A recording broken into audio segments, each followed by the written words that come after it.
Well, good morning, gardeners and homesteaders. I hope you're having a fantastic day. Fall is coming in quick, and I saw a comment recently about somebody asking if determinate tomatoes would produce all year or all season. And yeah, they will. And I'm going to show you how that works.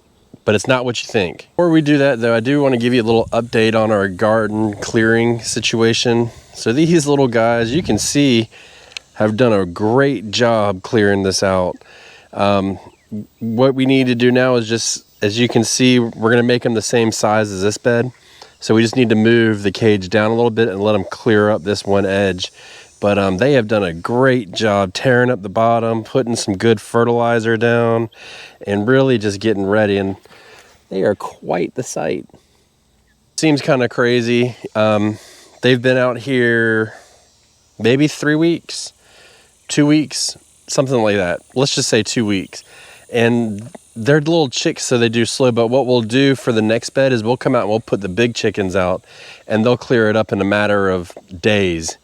They just kind of tear everything up and get it ready. And I mean, I don't have to clear the ground for the garden to come up, and it's great. And we're actually going to utilize them for other spaces that we want to weed, and just let them eat all the weed seeds, all the weeds and everything, just tear it up. It's going to be good. But I do want to talk about the tomatoes. So determinate tomatoes, this is what we're focusing on. And the whole idea behind a determinate tomato is they put on tomatoes and they put them on fast and they put them on hard, and supposedly they don't produce any more.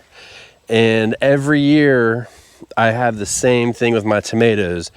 And so this year what we did is we timed out our second planting of tomatoes pretty well.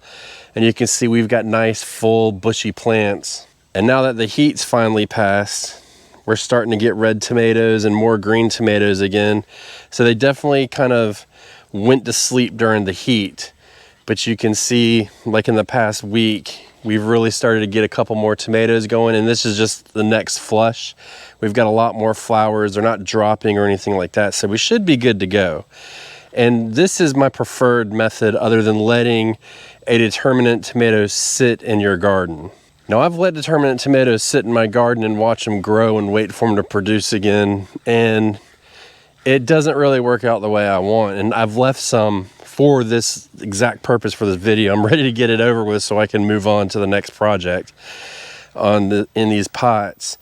But let me show you what's going on here. These tomatoes are the same ones. They are a little bit more beat up just because I did know how they would produce in the future. So, you know, at the end of summer after they put on their initial flush. But this is what you're gonna get. So the plant definitely stretched. I have this weed jumping on here, and once it stretched, it did put on a couple more tomatoes, and it is still producing, but I mean, you're just getting very few. We have a little bit of blossom end rot too, but I'm not harvesting anything off these. I don't really even want them. I don't see any flowers. I've got 4 tomatoes on here, no flowers to speak of. The branching is really low. They've died back. This one's even worse. And this has been the story for years. You know, when I first started gardening, I thought all tomatoes were created equally, all tomato plants. You know, determinate, indeterminate, didn't matter, it was gonna produce. And I was wrong. For years, I would plant those determinate tomatoes and I would just watch them grow. And I would get my initial harvest and I'd be super happy. I'd get all kinds of tomatoes. We'd be canning them, we'd be eating them, we would be making tomato pies. You name it, we would do it with our tomatoes. And then it would sit stagnant, and then come at the end of the year, they would just it would be a big letdown. And that's when we decided to take cuttings and propagate more plants early in the spring, get them started, and then plant them for a second round of tomatoes. Question I asked for you guys is, what determinate varieties are you growing? And I asked that for 2 reasons, because 1, I'm curious of what you're growing, and 2, because I'm searching for a new determinate variety to grow. I'd like to grow an heirloom, but I don't know.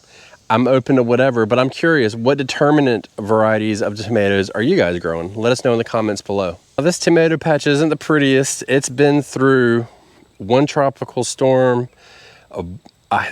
I can't even count how many 95 plus degree days. It's just been beat up by the weather. It's been windy, but they're still producing, and we're on track to get more tomatoes off of it. Albeit them very ugly, they will produce.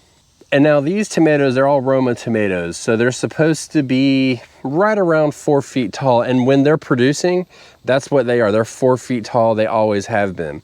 And then after you get that initial flush and it starts to wind down and you get less tomatoes, the plant seems to go a little bit dormant. And I'm imagining it's from the heat in our area, because that's what these new tomatoes have done, but they've started producing again. But what happens in the process is then they start to shoot up. So last year, I had a plant, it was the same thing as Roma tomatoes, same seeds and everything, saved them from year to year. And that plant shot up to about 9 feet tall, but it only had like 2 tomatoes on it. So, I mean, if you think about it, yes, determinate tomatoes will continue to produce, but it's just not worth it to keep holding on to them. And this is where I really stick to my guns when I say sometimes you just need to pull plants out of your garden and replant them. Have a plan. Have some more plants started, have them ready. So when you put them in the ground, they're gonna grow and you're gonna get an actual harvest off of them. 4 Roma tomatoes off one plant's not gonna be much. And actually that's a lot, because last year in another bed, I had 3 tomatoes and all of them produced at the end of the year, probably, I would say 6 total tomatoes. Now we did start a second crop last year, because this was when I started really grasping that situation, because year after year after the tomato would come, I've shown you the disease comes around the same time and then it knocks them back.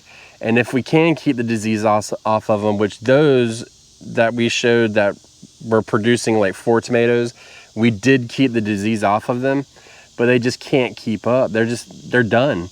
They grow fast, they put on fast, and then they die fast. And if they don't die, you see what happens. I guess what I'm trying to say is next year, for next season, when you're making your garden plans, and if you're gonna put determinate tomatoes in, plan to do multiple plantings. It's okay.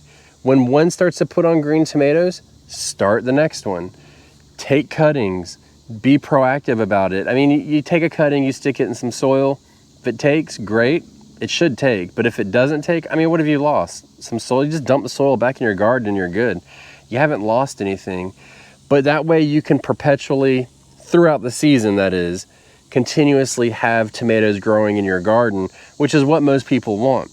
And I enjoy determinate varieties. I enjoy growing them. I like having that big flush, because the benefit of determinate varieties is you get a lot at once, so you can do your canning at once, versus indeterminate where it's a slow trickle, it's a slow burn, and you may not get enough to really do a decent sized canning session, and you're constantly in there canning a couple jars at a time. I would rather do, 6 to 8 jars at once versus 1 to 2, wouldn't you?